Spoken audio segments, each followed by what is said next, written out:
Hello बच्चों। So let's see the question. यहाँ पे दो स्टेटमेंट्स दिए हुए हैं, स्टेटमेंट वन एंड टू, और हमको देखना है कि क्या स्टेटमेंट वन एंड टू दोनों करेक्ट है या दोनों रॉन्ग है, या statement one true second wrong है, या statement two correct one wrong है, या फिर अगर दोनों स्टेटमेंट करेक्ट है तो क्या स्टेटमेंट टू स्टेटमेंट वन का करेक्ट एक्सप्लेनेशन है कि नहीं। ओके, तो सबसे पहले तो स्टेटमेंट वन के बारे में देखो। SeCl4 हमको मालूम है सेलेनियम जो है वो 16th ग्रुप में प्रेजेंट है, और 16th ग्रुप में होने की वजह से इसका जो वैलेंस इलेक्ट्रॉन होते हैं वो 6 वैलेंस इलेक्ट्रॉन्स होते हैं। ओके, वैलेंस इलेक्ट्रॉन 6 होते हैं।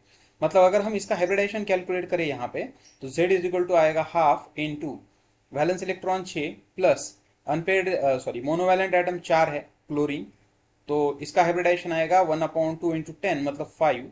तो Z की वैल्यू 5 आई तो हाइब्रिडाइजेशन आता है ट्राइगोनल डाइपिरामिडल।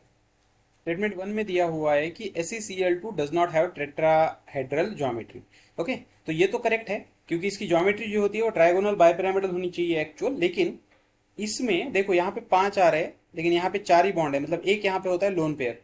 तो एक्चुअल अगर इसका स्ट्रक्चर हम निकाले तो ये कुछ इस तरह का मिलेगा, 1 1 Cl और यहाँ पे होगा लोन पेयर। तो इसकी ज्योमेट्री जो है वो है डिस्टॉर्टेड ट्राइगोनल डाइपिरामिडल। ओके, मतलब पहला स्टेटमेंट तो करेक्ट है कि SeCl2 does not have the tetrahedral structure. Okay, अब देखो दूसरा स्टेटमेंट के बारे में। दूसरा स्टेटमेंट क्या बोलता है? दूसरा स्टेटमेंट बोलता है कि selenium in SeCl4 has 2 lone pair, लेकिन एक्चुअली यहाँ पे एक ही लोन पेयर है, मतलब दूसरा स्टेटमेंट रॉन्ग है।